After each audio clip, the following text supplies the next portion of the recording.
Derek Monasterio inaming napipikon kapag sinasabing bano umarte. Narito ang showbiz spotlight ni Anton.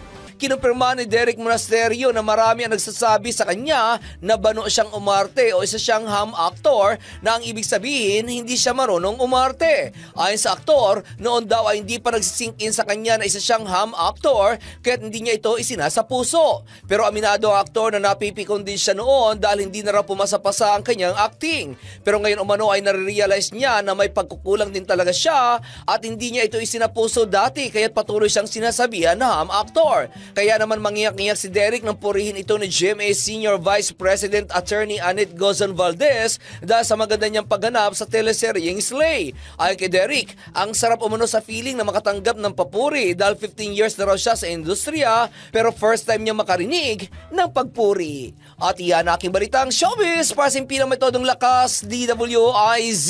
Ako si Anton, nagbabalita ng tama, naglilingkod ng tama.